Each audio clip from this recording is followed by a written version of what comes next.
1 minute out. Hi, Gudrun. Hi from Berlin.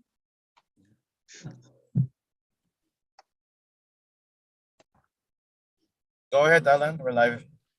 Okay, well, good afternoon, everyone. Hope you're having a beautiful spring day wherever you are. And thanks for joining us here. This is our weekly webinar series on North Korea and, of course, issues in Northeast Asia really impacting the stalemate on the Korean Peninsula that we've been experiencing it for 70 years. And so we're anxious to find ways to believe and hope that change is possible and integration and unification is possible. So my name is Alan Jessen. I'll be your moderator today. Our program today is sponsored by the International Association for Peace and Economic Development, which is part of the Universal Peace Federation. So we're here every Tuesday. Today's program, the title, and this is about economics, is What Can Vietnam Teach Us About Opening North Korea's Economy? So this is a fascinating topic. I'm sure it will, help us to expand our thinking a little bit, drawing from a historical situation that has some parallels, some differences. So, we're excited to delve into this. We have two excellent speakers with experience to share with us. It just, of course, brings to mind that just 3 years ago in 2019, the second summit between President Trump and Kim Jong-un was held in North Korea, or in Vietnam, Hanoi. So why was that site selected? We kind of accepted it. Maybe we didn't think too deeply about the meaning of that, but I'm sure there was a message that was intended to be delivered, and maybe North Korea's own experience was intended to be shared.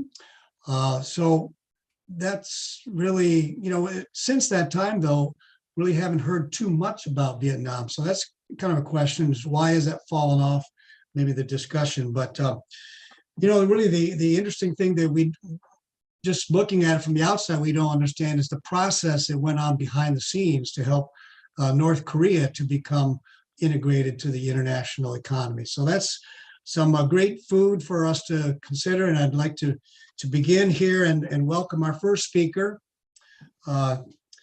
Mr. Bradley O. Babson. And if you could bring him onto the screen, that'd be great. But since 1997, Brad Babson has studied the North Korean economy and written extensively on economic perspectives on the integration of North Korea into the international community. He's former chair of the DPRK Economic Forum at the U.S. Korea Institute, Johns Hopkins School of Advanced International Studies, and recently served on the World Economic Forum Global Futures Council on the Korean Peninsula. He's also taught a course on the two Koreas and geopolitics of Northeast Asia at Bowdoin College. He presently serves on the advisory council of the Korea Economic Institute of America and advisory committee of the National Committee for North Korea. Mr. Babson worked for the World Bank for 26 years before retiring in 2000, mainly in East and Southeast Asia, including serving as regional representative in Bangkok and opening the World Bank office in Hanoi in 1994. Since retiring, he has consulted for the World Bank and the United Nations and been involved in projects sponsored by various institutes, foundations, and universities. He received his BA degree from Williams College in 1972 and MPA degree from the Princeton School of International and Public Affairs in 1974. And he lives in Brunswick, Maine, and he takes care of bees. So, Bradley, please join us. The floor is yours to share your thoughts. Well, thank you very much, Al, for the Alan, for the invitation to be available to share my thoughts and perspectives with your community. After working closely with the Vietnamese, actually for about 10 years, I started working on Vietnam in 1997 when they began their outreach to the World Bank, and I in a number of different ways interacted with them until I opened the World Bank resident mission there in early 1994 when we were ready to start lending after a lot of preparation time to set the foundation for a successful development assistance relationship, and with the support of the international community as well as the Vietnamese authorities. And then I just wanted to say a word about how I got into this mixture of Vietnam and North Korea, because I was returning home after my tour in the summer of 1997. And in July of 1997, Senator Sam Nunn went to North Korea and gave a press conference in Beijing on his way out, in which he said that he had told the North Koreans that if they played ball with the U.S. in what was then called the four-party peace talks, that the U.S. government would support North Korea in getting assistance from the IMF and the World Bank to help them with their severe economic problems. So when my bosses in Washington heard the World Bank and North Korea in the same sentence entered by a very highly respected American senator, it sort of woke them up. And they felt at the same time, that was when the North Korean famine was hitting the international press, and people were increasingly concerned about the economic collapse taking place in North Korea without any real understanding of what was really going on. And so even though North Korea was not a member of the World Bank, they decided when I got back to Washington that they would give me a watching brief, give me permission to begin getting engaged on the North Korean economic issues, begin talking to the North Koreans and others involved in all of that. And that's what got me started in the fall of 1997. As I was leaving Vietnam, I had a farewell dinner with my most senior counterpart, which was at that time Deputy Prime Minister Pham Van Khai, later Prime Minister. And in that meeting, I said, well, I've been given this new assignment when I returned to Washington. Do you have any advice for me? Because the Vietnamese and the North Koreans, they were in a relationship, a significant one. In fact, my next door neighbor to my office in Hanoi was the North Korean ambassador. So I asked him for advice, and he looked at me and he said, you just have to be very patient with them. And 25 years later, I'm still being very patient with them, and they've changed a lot during that period. And that's one of the dynamics, I think, that's very interesting in looking at where North Korea is today compared with where Vietnam was back in the late 1980s and the early 1990s, and why potentially there's relevance today for North Korea to what the Vietnamese were grappling with back in that era. In general, there's just been, over the years, a lot of focus on the issue of inter-Korean economic relations and the potential for deeper integration and eventual unification as a way of opening up North Korea, first in the inter-Korean relationship and then more broadly. There have been a lot of ups and downs in this drama, which really has been framed by the unresolved division on the peninsula, the evolution of two very different political systems, and the relations dominated by the security and military issues, not by economic issues. So I want to focus in this meeting on a different lens than the issue of unification of the two Koreas. I want to say that Kim Jong-un particularly has worked hard during his 10 years to rehabilitate and modernize the institution of communist governance, the Central Committee, the Politburo, the role of the Supreme People's Assembly, the Workers' Party, rebalancing the role of the party and the military and the cabinet into something that looks more like China and Vietnam than it did in 20 years ago. Also, since the Seventh Party Congress in 2016, Kim Jong-un has been given very high priority, both internally and in his external commentary, to economic development, not just the missile and nuclear programs, saying that under the Reunification policy that they were elevating economic development to the same level as making sure they had a secure deterrence to what they considered were the risk to their regime from outside. And that's That, I think, has been an important development as North Korea has begun to experiment and to try to reform, try to modernize the economy in what they call in our own style. But they've done it with almost no interaction with the international community, largely because of sanctions and the focus on the military issues. But that doesn't mean that North Korea hasn't been motivated to try to get their economy working better and for the benefit of the general population, not just the elites in Pyongyang. On the other hand, today, North Korea is facing its worst economic crisis since the economic collapse and famine of the 1990s.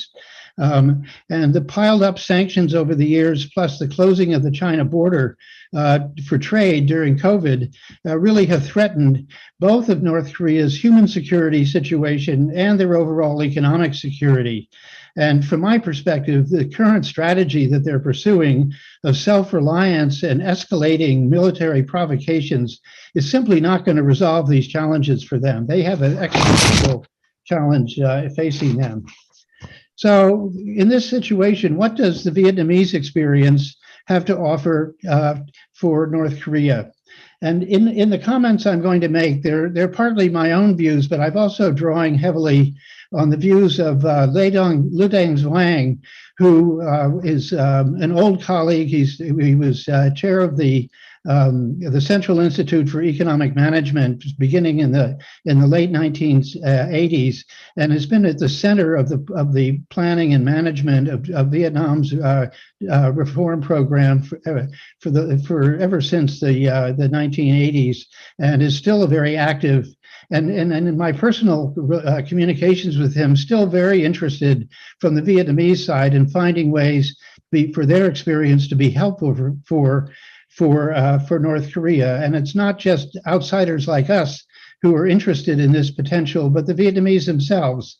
Going back to the comment about why Hanoi, it's because I think genuinely both Vietnam and North Korea have been exploring the potential for deepening how to take those lessons into the North Korean world and see what's practical for them. So let me just start by saying, like North Korea at present, Vietnam back in the 1980s had a very large military and a high cost of that military because they were occupying Cambodia since they invaded it in 1978 to kick out the Khmer Rouge. And it was in 1989, after having made the decision to move down a reform path and open up, they pulled out of Cambodia and they significantly downsized their military in the late 1980s and early 1990s. And this I think was an important political move that doesn't get much attention when people talk about the Vietnam story, but it did enable better foreign relations, and particularly with the United States. And the first George W. Bush administration, I think, was encouraged by their willingness to go down that road of shifting their security strategy to make it easier for them to go down a different strategic path of opening up their relations with the rest of the world and pursuing economic rather than other interests. The second point is, like North Korea at present, Vietnam was in a socio-economic crisis in the mid-1980s. They had high inflation, they had slow economic growth, and their population certainly was not insured their basic economic necessities. Like North Korea at present, Vietnam recognized the weaknesses of central economic planning and was willing to experiment with reforms in agriculture and state enterprise management, the way North Korea has been doing since 2016. Like North Korea at present, Vietnam looked at the experiences of other countries for ideas about how to improve economic management. And they also, and this isn't widely known, they very informally sought out the views and advice from overseas Vietnamese who had left the country during the war to ask them for their views on how they could get their economy working better, and opened up a kind of a relationship with overseas Vietnamese that was helpful for them as they were looking at options that were going to benefit the people of the country. as the Soviet Union economy deteriorated during the 1980s, it was the largest foreign aid donor to the Vietnamese in that period beforehand. But as the economy began to disintegrate, its foreign aid to Vietnam dried up, and that also contributed to their sense of a crisis, that they weren't getting the external help that they needed, given their own domestic failures in their economic management. At that time also, their relationship with China was pretty strained, because when they invaded Cambodia, the Chinese were not very happy about it because they were sponsoring the Khmer Rouge. And so the Vietnamese invaded Vietnam in 1979, and they were repulsed by the Vietnamese. But that put the relationship, certainly including on the economic side, sort of a little bit on the back burner. And that's why Russia was the dominant external relationship economically. So at the Six-Party Congress in 1986, after a huge stormy debate, the Vietnamese political leadership decided that there was bureaucratic over-centralization of economic decision-making. There was a need for incentives for their state enterprise reforms, their state-owned enterprises, for their cooperatives, for farmers, for workers, to be motivated to work harder and more creatively on their economic activities. And they also adopted a gradual move. They made the choice that they were going to move gradually towards becoming a market economy. And it was an upfront, even if it was without a very clear roadmap, that this was a commitment they were going to start going down that road. So what was known as the Doi Moi, or the Renovation Policy, and they didn't like the word reform any more than the North Koreans like reform, but everyone else uses the word reform, but they use the word renovation. And that renovation policy, the reforms that they were pursuing, essentially covered 5 areas.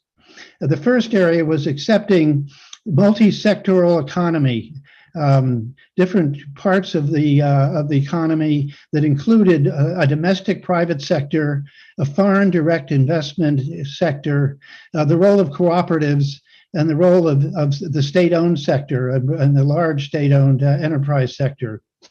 And then the second part of it was reforming the state sector, that the state enterprises were inefficient, they were losing money, and there were too many of them.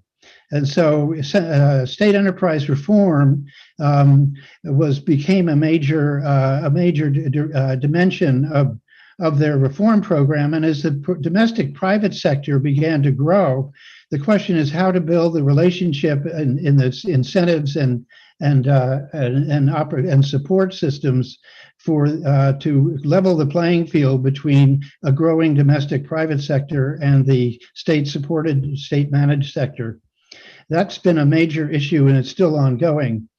The third part of their reform program was moving from a centrally planned to a market economy, and they've moved quite significantly in that direction. I would just say that they had a party congress in January of 2021, in which one of the major results of that party Congress was to call for growing the private sector share of GDP to over 55%, making it more significant in the totality of their economy than the state sector, state-managed sector. And then the fourth area was in diversifying their international economic relationships and accepting the principle of integration with the international community and the international financial system. And the last sector was in public administration reform, and just the way the administrative apparatus of a communist government needed to be reformed to be able to effectively relate to all of these other changes that were being pursued in economic management and relationships with various state and non-state actors, both domestically and internationally. So the Doi Moi process, how they went going down this road, was mainly gradual, but it was combined with limited but successful shock therapy. And in 1990, they really did catch everyone's attention when they introduced significant price reforms, an exchange rate liberalization, and trade reform, and all at the same time. And this resulted in a major supply response in rice production. And they were a dominantly agricultural economy at that time. And to have this kind of instantaneous response just to policy reforms without any kind of investment yet was right remarkable. And they came from being a rice importing country to the second largest exporter of rice in a matter of just a couple of years, simply because of the change in the incentives for farmers and businesses and the trade relationship with the outside world. Just had this enormously meaningful and very amazing kind of response. Their reform process was also pragmatic, and it was basically essentially based on economic needs and was more crisis driven. And it wasn't really a top-down master plan saying, first we're going to do this and then we're going to do that. They really were learning by doing, but they were going forward with the changes because they felt they really needed them to overcome their economic challenges. There was also in the process an important component of learning by doing, studying other international experiences, listening to advice from various sources, other countries, people like me from the World Bank and other international organizations.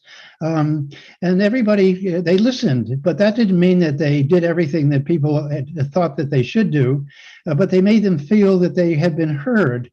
And then what they did is they retreated and they made their own choices and made their decisions on a sovereign basis, taking into account what they feel that was useful from the various conversations they were having with various foreigners in different parts of the world and different areas.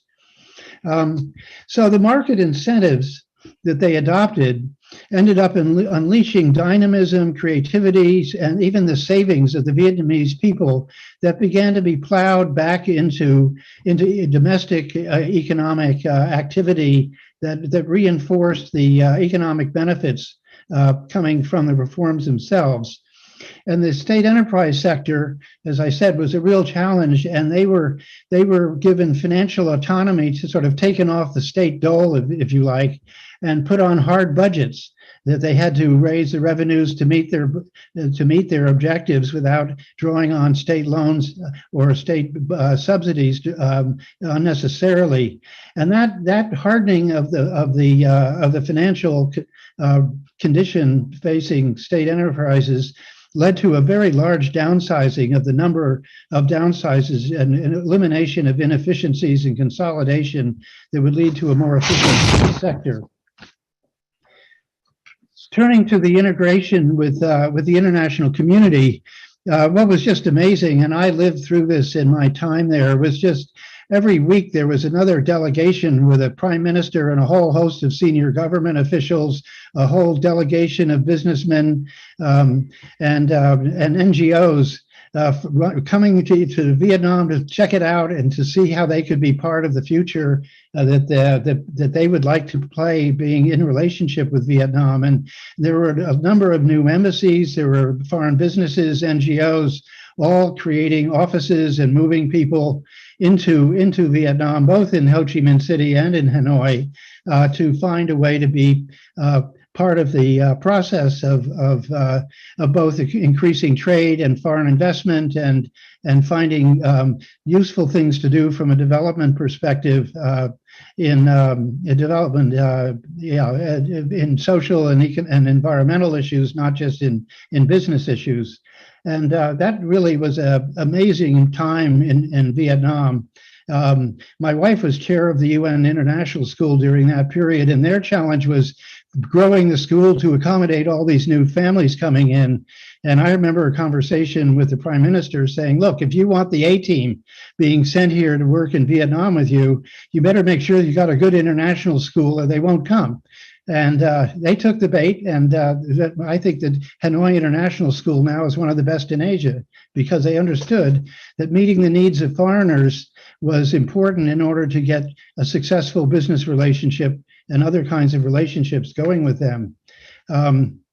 The other thing I want to say about the opening up process is it led to a significant rapid growth of both official development assistance and private investment in the years following the shock therapy. And that mutual learning about how to do business with each other, and in my case, trying to help the Vietnamese understand what it meant to accept World Bank requirements for international competitive bidding for large contracts on things like rebuilding Highway number 1 or major infrastructure kind of projects. And there was a lot of mutual learning. It was a two-way street. Because we had to learn how to work with them in their country, and they had to figure out how to work with foreigners after years of spending their time repelling foreigners rather than inviting them to come and be part of their life. So that was a transition that everybody was trying to work their way through.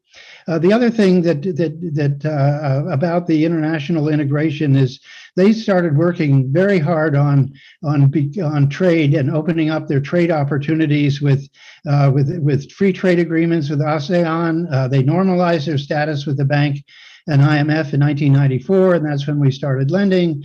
They began discussions very early with the WTO so that they could eventually become accepted, and they eventually were. It took until 2007, but they were able to meet all the WTO requirements. They completed a bilateral trade agreement with the United States in 2001, and in 2011, they joined the TPP, which was really a remarkable achievement in American trade relationship with the Vietnamese.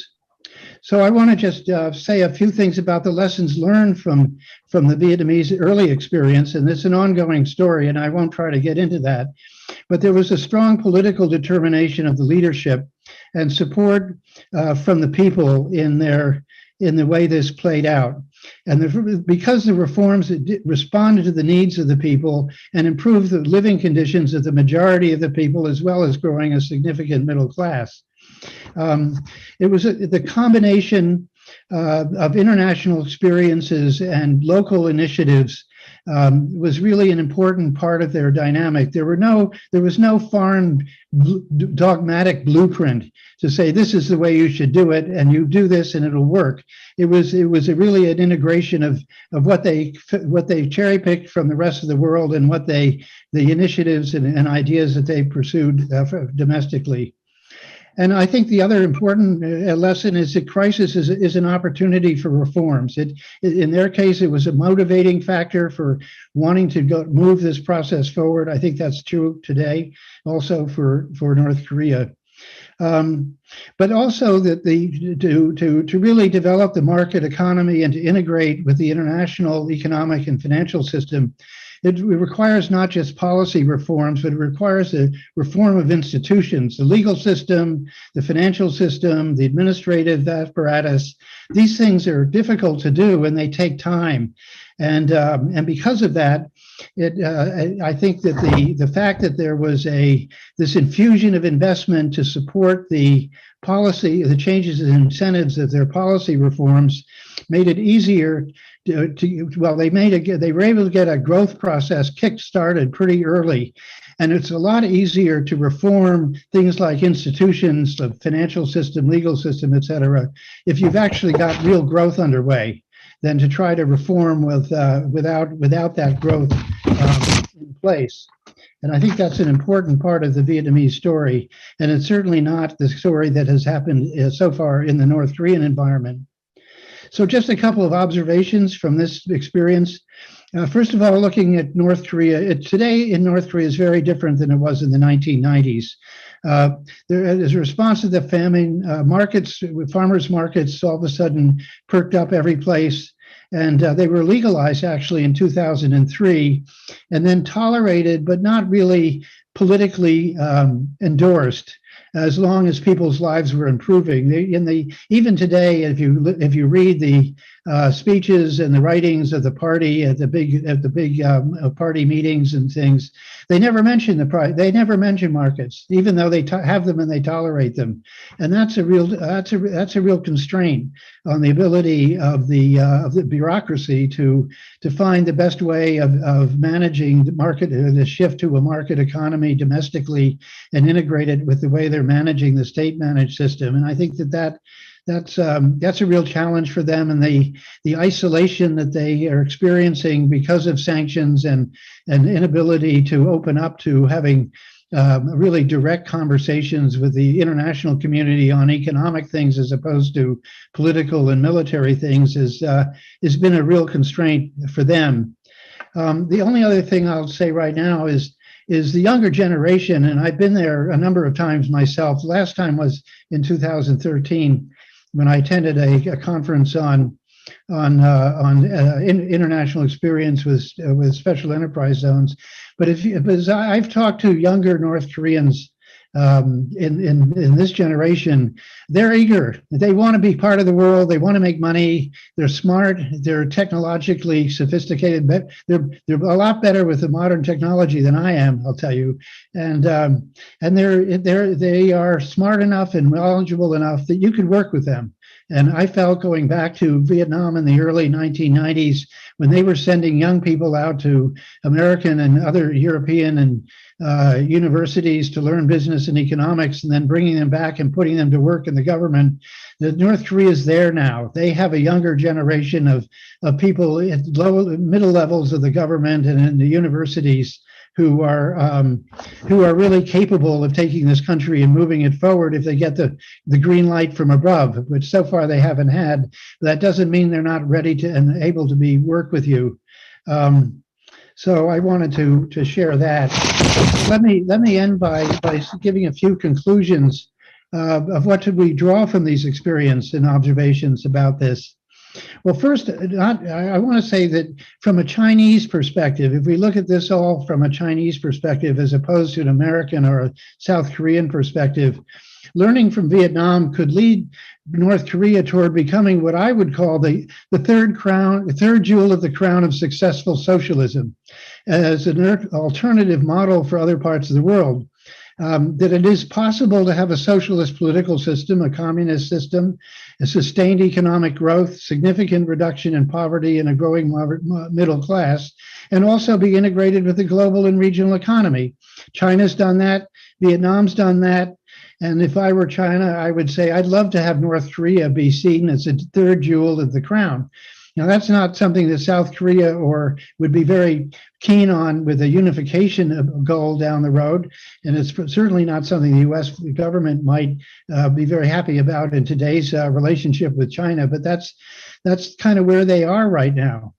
And as I said earlier, it's not by chance that Hanoi was chosen for the February 2019 summit with President Trump, or that Kim Jong-un traveled by train both through Beijing, both on the way out and the way back, in a schedule that included bilateral talks with the Chinese, as well as time during his visit in Hanoi to make visits and so they could showcase some of the benefits of what they've been able to achieve. And I know that North Korea has sent delegations to Vietnam in the past, supported by some countries like Sweden, to learn from their experiences.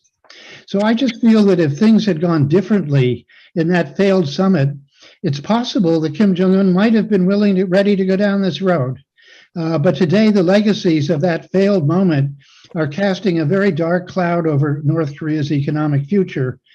And I think personally what is needed in today's dramatically changed environment globally and in Northeast Asia is a major strategic reset or rethink on the part of North Korea and get away from their overly isolationist policy of self-sufficiency, and on the part of the international community, because I'm just not sure that we've come up with a formula that is working in our trying to achieve the objectives that we're seeking from our interactions with North Korea and the current way things are working.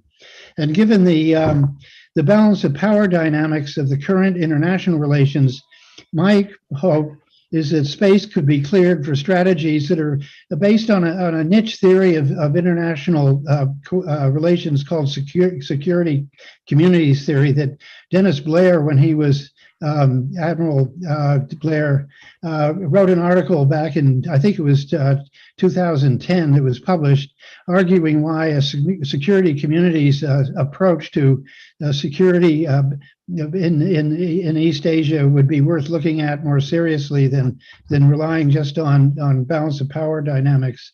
But I think this would require adopting what I would call a cooperative future strategy that combines a collaborative and multilaterally supported longer-term armed control process to deal with the WMD and conventional military threats that North Korea poses to its neighbors in the region, as well as us. That we need to link a serious arms control process of some kind to a process that, along with security guarantees for North Korea and sanctions relief, would allow for a Vietnamese-style opening process with governments in the private sector and NGOs. And I think it's realistic to say that politically such a shift of strategies faces a very high bar, particularly right now. But with maximum pressure and sanctions not delivering on tangible security results, the moment seems to be coming for seeking a new path forward and taking advantage, hopefully, in this rethink, if it comes, to take advantage of Vietnam's experience and have a very different kind of a vision of the way things could change the realities in Northeast Asia. So with that, I'll stop my presentation. So thank you for that. Well, thank you, Brad. That was fascinating, and I know you worked hard to get all that in. There's so much you could share. We appreciate that tremendously. I want to add here, just he does have his notes, and so that can be posted in the chat for you to download if you'd like to follow along with some of the things he said today. But let's turn now to our second speaker, because he also has some very interesting things to share with us on this topic. He's a longtime student and of across the world, different economies. So I'd like to invite up Colonel Al Vernon Short. He's U.S. Army retired. And Colonel Short has over 40 years of experience working constructively with foreign governments, international agencies, NGOs, and the private sector. He's resided in Asia, which is Japan, Vietnam, Singapore, and Brunei, and Africa, Somalia, for over 20 years. He's a friend of our program, has been on with us before. He travels frequently and widely. He's currently the managing partner of the Global Resources Network. So help me welcome Colonel Al Short. Thank you for joining us. Oh, thank you, Alan. And Brad, you've done a great job of outlining the process by which Vietnam opened its economy, and then also some of the political aspects, because you can't separate, the economy and finance and put it in a little package and say that's all that there is to the process.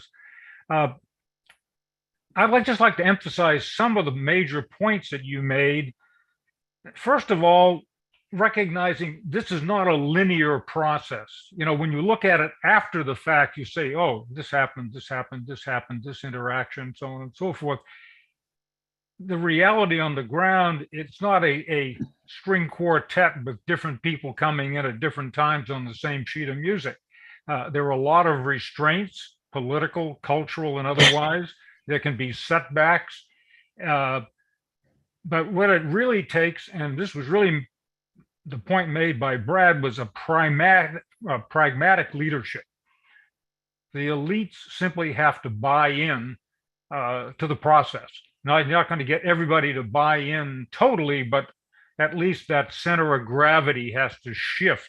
And in some cases, they have to shed some of their ideological proclivities in order to get there. So the role of the elites is key. And when we talk about North Korea, even more so.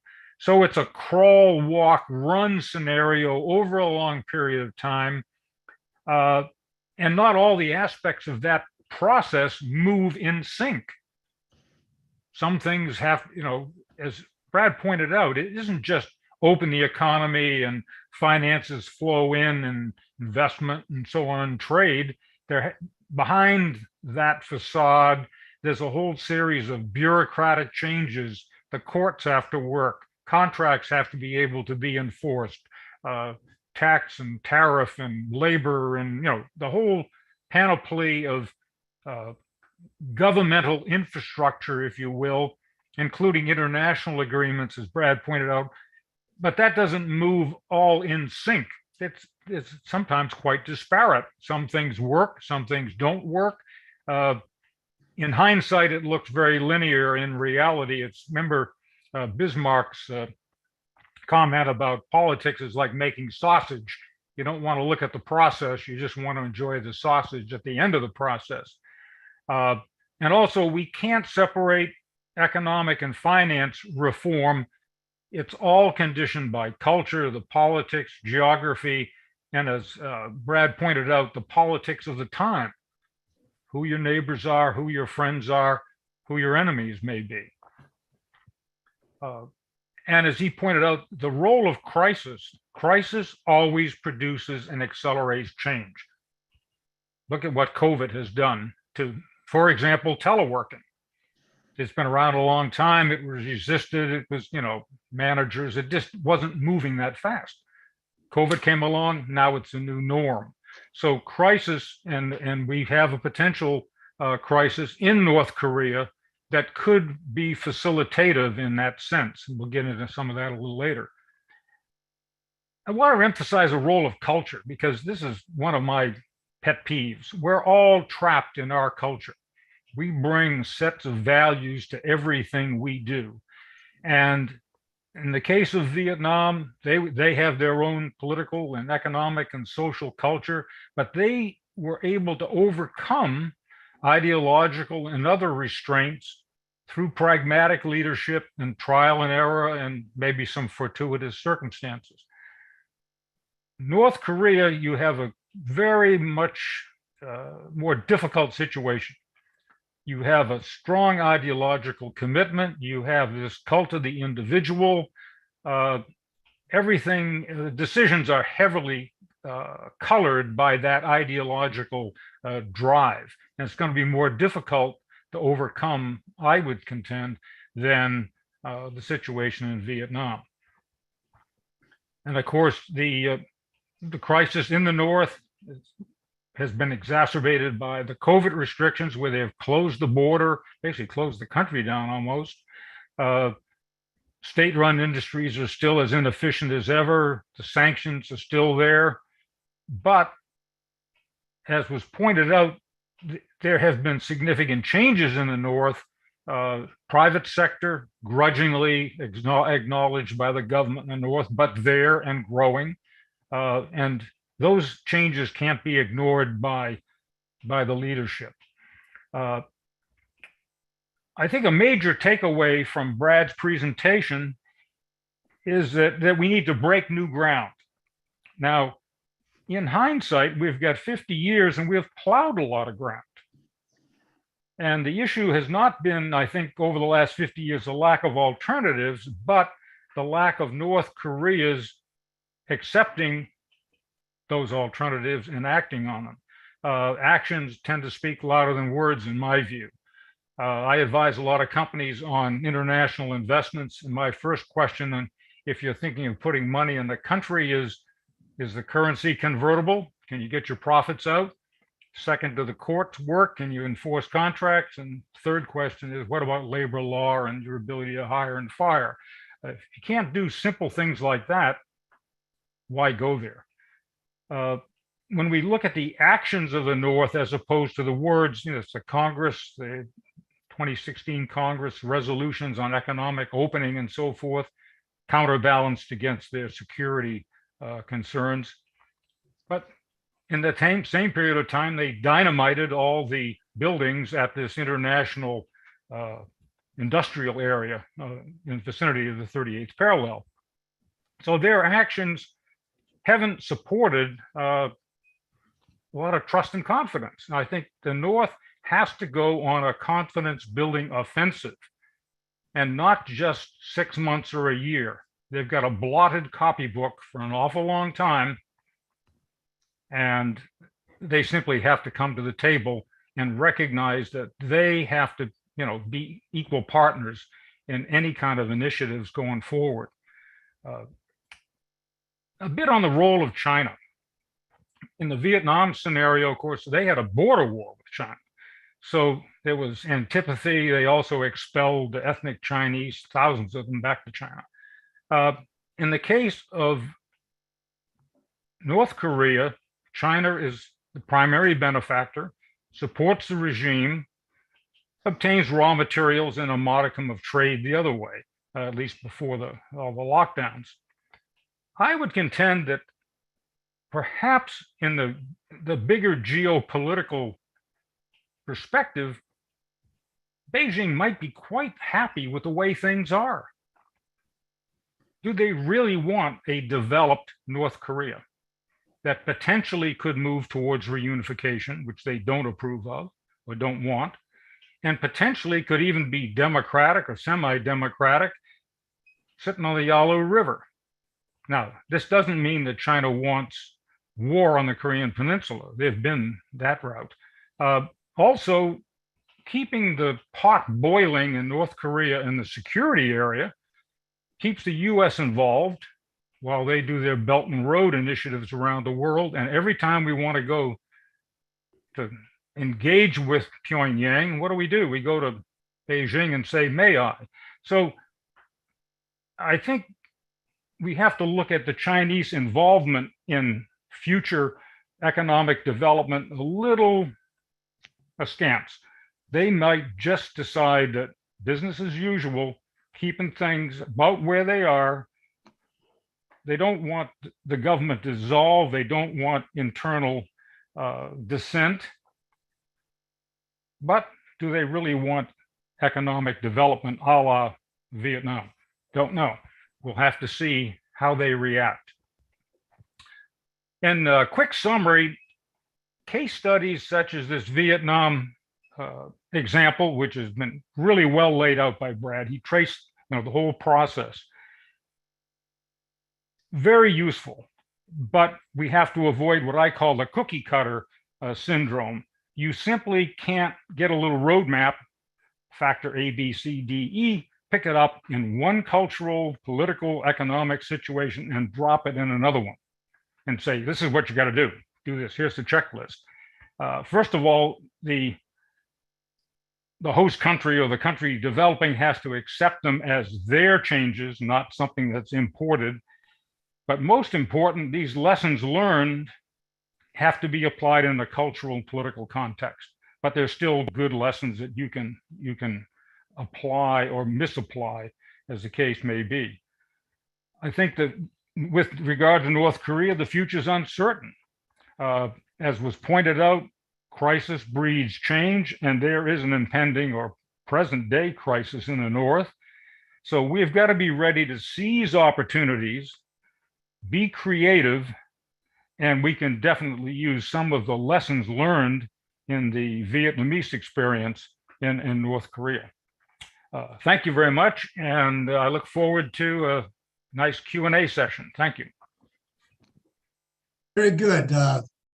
Al, thank you so much. That was also very reinforcing, and you raised some good questions about the differences. So to my audience, if you have questions, please put them in the chat, and we'll go forward here. Let me see if there's something. I have a couple, of course. One came in here from regarding also bringing in the Eastern experience in Eastern Europe, and how in the attempt to build a free economy and liberal democracy, there's challenges on that in countries coming out of more controlled environment. So back to the question, I guess that was what you were discussing, Brad, right? They were able to they're working to combine a free economy with more of the Asian values. That you say that's true? Yeah, let me just say that I've worked in a lot of countries in Asia, and I think the diversity of values within Asia is also a factor. And in the Vietnamese case, I go back to the word pragmatic, because I totally agree that there's a level of pragmatism in the Vietnamese culture And going back to pre-World War One, the U.S. and the Vietnamese had a very warm relationship in the old days, long before communism, because of a mutual sort of, we're pragmatic. Let's put the past behind us. Let's look at the future. How do we move ourselves forward? How do we create a better life? How can we build relationships that we trust? And I do think one of the key Vietnamese values is what in Vietnamese is what's called hai ting, or warm heart. And it's almost, when you meet a Vietnamese, certainly in a business or policy discussion, you get the equivalent of a CAT scan. And the CAT scan is, does this person is empathetic to my situation and want to help me? Or is this person kind of looking only for self-interest, or has some ulterior motivations? And they make a judgment. And if you pass muster, they'll open up and do all kinds of things to make your relationship worthwhile for both of you. And if they don't, it's like doing business with a rock wall. And I had various businessmen come through my office in Hanoi, some of them saying, this is the greatest place to work I've ever been. Things are going great. I have a wonderful partner. Others saying, this is the most frustrating place I've ever been. We're always negotiating, can't trust anything. So I think, the bottom line there is finding that ground within which business relationships can be negotiated and worked upon, and the challenges addressed is an important part of it. I think in the case of many joint ventures in the early days of Vietnam, and I'll give you one example, is in the rice milling area. You come in, you create a joint venture, you get assigned a partner, you import the technology, you get the quality of the product up to a standard that can be marketable on the international market at a good profit. And then the question is management control. Who actually can control the business and grow and develop the business? And I've seen a number of situations where the enthusiasm of the foreign investor all of a sudden runs into the confrontation over who's really going to manage control of this operation once it's up and running and successful. And that can go in different directions in the way things played out over the experiences of the foreign investor community over the years.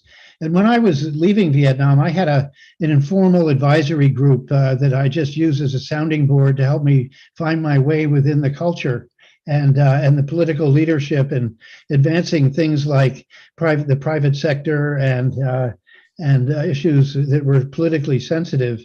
And they asked me, said, well, now that we had a farewell dinner, they say, now that you're leaving, what would you like to tell us that you weren't willing to say when you were living here? And there were a couple of things that I said, but one of them was, you're spending a lot of time in the international community is trying to figure out how to be successful in building relationships with foreigners in North Korea, inside Vietnam, that are both workable, beneficial for you and for them.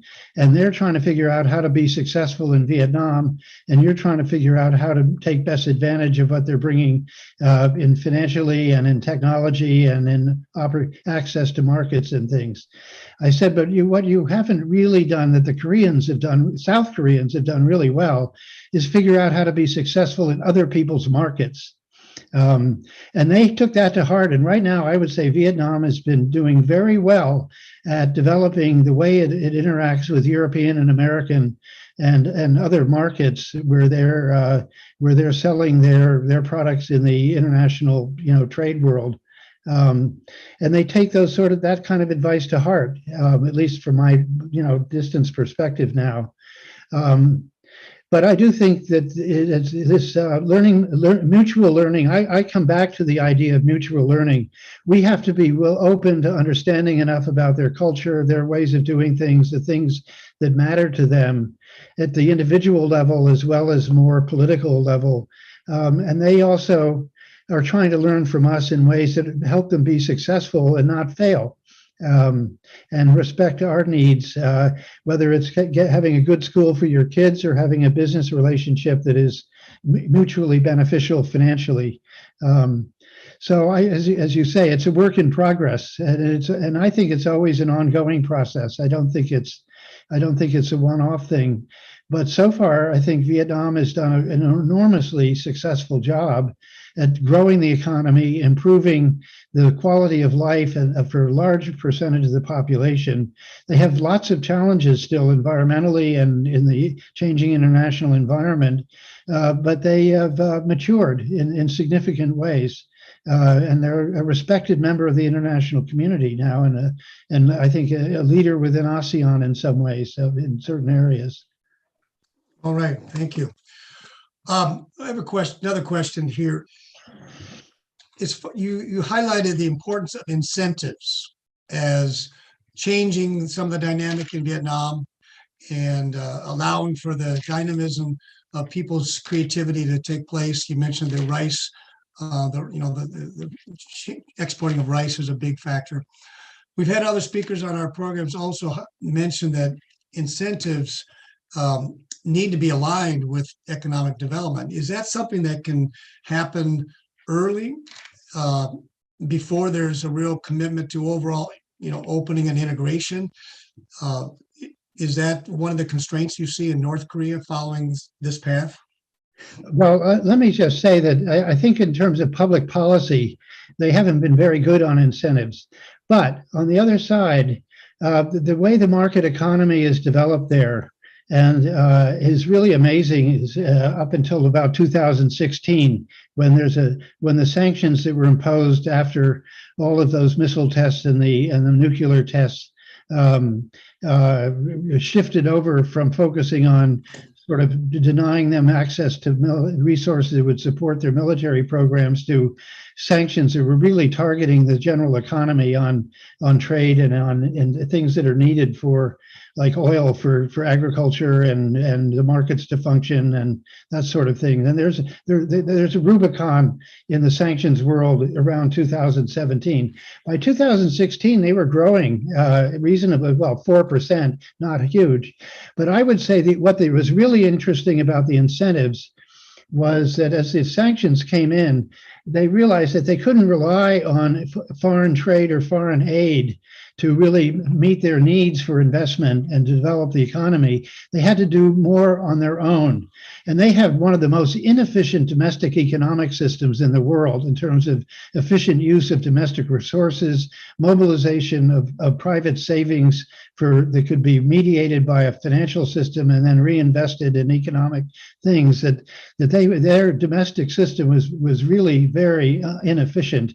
But the incentives environment shifted, and I think the tolerance for the growth of the markets, the tolerance for the growth of the political economy power of what's called the Danju, these very successful North Korean entrepreneurs, not just in small businesses, but really managing large economic activities of various kinds, and even mobilizing private savings from the private sector and then themselves not relying on the government or banks, but plowing those private savings back into new private ventures or working capital to expand existing ones.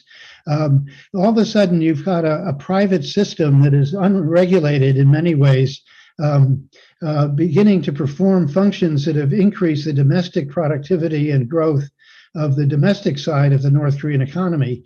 That's not going to get them out of the hole in today's environment. You cannot, in North Korea, get this economy to function effectively without foreign trade and foreign investment. It's just absolutely needed. And they have to find a way to open the door to that. Otherwise, they're just stuck.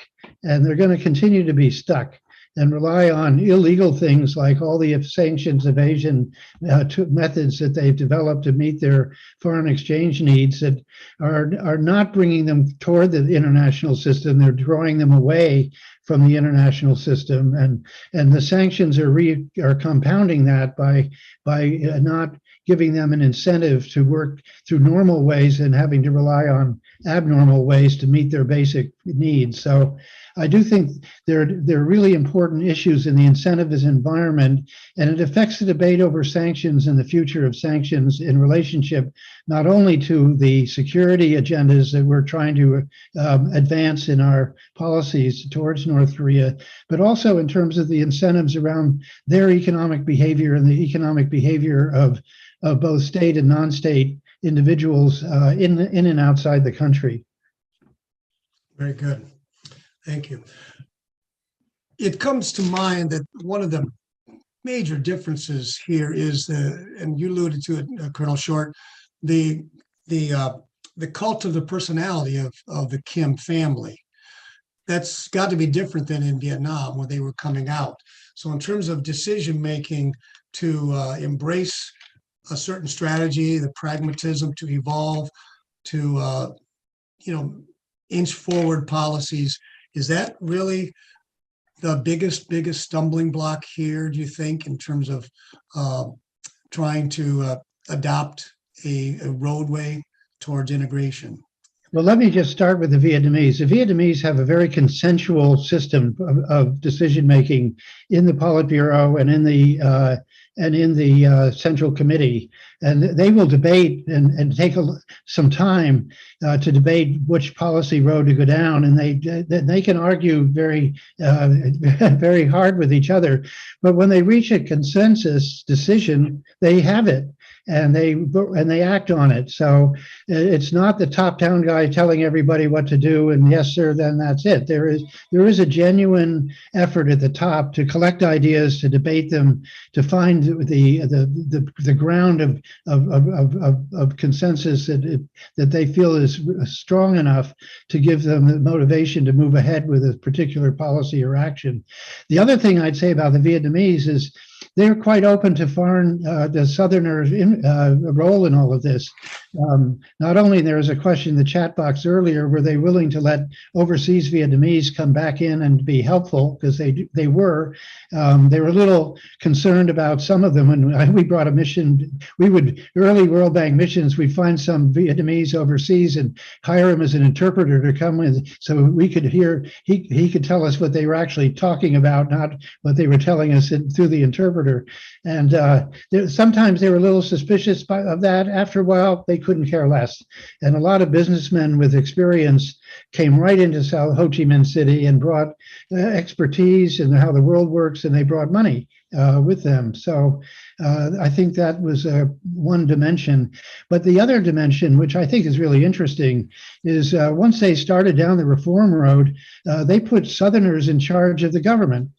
So you had Vo Van Ket, Pham Van Khai, for example, when I was there, both of them came out of the South, not out of the North, even though the party chair was a Northerner, and some of the senior people in the State Planning Commission and the Central Bank were Northerners. They put the economy in the hands of Southerners, and they were able, despite all of the history of differences, to integrate the business acumen, if you like, and economic rationality that they recognized in the Southern community within the country, and brought them right up to the top. They weren't shy of doing that, and that ability to integrate their what they could bring to making this policy work in practice, I think, was a big part of their success.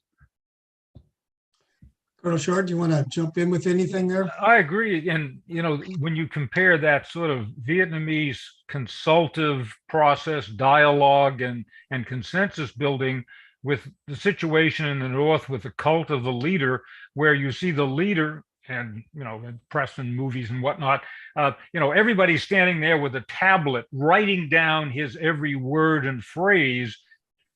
It's all top-down driven. There's no consultative process, at least in appearance. I'm sure there is behind the scenes. The other thing is, I believe that the breadth of the elites, if you will, is narrower. And I just think the regime in the North is much more brittle and resistant to change than we saw in the Vietnamese situation. So that's an impediment. It has to loosen up. It has to liberalize. There has to, as pointed out by Brad, this younger generation that can bring ideas has to be able to bring those ideas forward and not just sit in the back row and listen and write down every word and phrase of the true leader. Let me just respond to that by saying a couple of things. One is Kim Jong-un has really been working hard to restructure, reform, and rejuvenate the major organs of the country since he's taken over. He's a young guy himself. He's done a lot of turnover of senior people. He's reversed his father's policy of military first politics and put the party in charge of the military. They're now in a process of centralizing economic management instead of having silos that are owned by the military and the party and what they call the people's economy, putting the cabinet really in charge of the system, which they've never done before. So he's trying to make changes in the institutional framework that are more modern for management of governance. And one story, when I was there in 2013 for this conference on special enterprise zones, I happened to have lunch or dinner with a young economist from Kim Il-sung University who had studied economics at the University of British Columbia in Canada under what they call the Knowledge Partnership Program. And they've been sending academics there for a number of years for training in the university, very below the radar kind of thing. And he was telling me that he has access to the internet, and he was on the World Bank website every day. And he was studying the international experience with what they call the knowledge economy, which is now a big deal thing, and seeing how it might apply to North Korea. Well, this was in October 2013. In the January 1st New Year's speech that Kim Jong-un gave on January 1st, 2014, buried in the middle of the speech was a paragraph that said, and we're studying the knowledge economy, and we're going to develop a knowledge economy here in North Korea. Something's working in that system to introduce new ideas that get internalized. And there is a very active, there have been several journals, it's all in North Korean, but there have been several journals where there have been really active debates among writers in the journals on economic issues, including the issue of whether the budget balance between the military and the civilian economy is out of whack, whether the financial system should be reformed and in what ways. There have been a really excellent series of articles published on 38 North in the last 3 or 4 months on this research, going through about 20 years worth of these journals to see how the internal economic debates have evolved in North Korea and what issues they're focusing on. So I think that this is a system that is even though it's isolated in many ways from the rest of the world, and they're talking among themselves, they're trying to learn and they're trying to figure out better ways to do things. And at some level, there is some bottom-up process that is having an impact. But we don't have a seat at the table the way that we had a seat at the table with the Vietnamese and many other governments. And we don't know exactly how that works. And we don't really have a way to influence the kind of discussions that they're trying to have among themselves. Okay. Wow, thank you very much, both of you, for your contributions. I guess you started off, Brad, by saying patience. So maybe we need to be more patient here, even though it's hard to be. Thank you. I'm going to turn it over to Larry Moffett, to ask Larry to join us here for some closing remarks from the sponsor here, the Universal Peace Federation. We appreciate you guys coming here and to share with us. There is, again, in the chat, you can download the notes, and I think we'll have you back for some follow-up for sure. So thank you all for joining us today. Larry, you're muted there. Yep. Thank you. Thank you very much, Alan and Roger Weatherall, for putting this thing together, and special thanks to Brad and Al. It's so good to have you here as our guests. This is an amazing topic, and I think everybody learned things that we did not expect from this. This is really lives up to the spirit of the intent of these Northeast Asia / Korea Peninsula webinars that we try to put together. hitting it from various different spheres of influence, including business and economics like today, and also politics and public policy and scholars and interfaith clergy, even current and former heads of state, and also communication media. So we try to, we've put on so many of these over the last couple of years. And this has been just absolutely amazing. Thank you so much. Thank you all very much. Have a great day. Thank you. Thank you.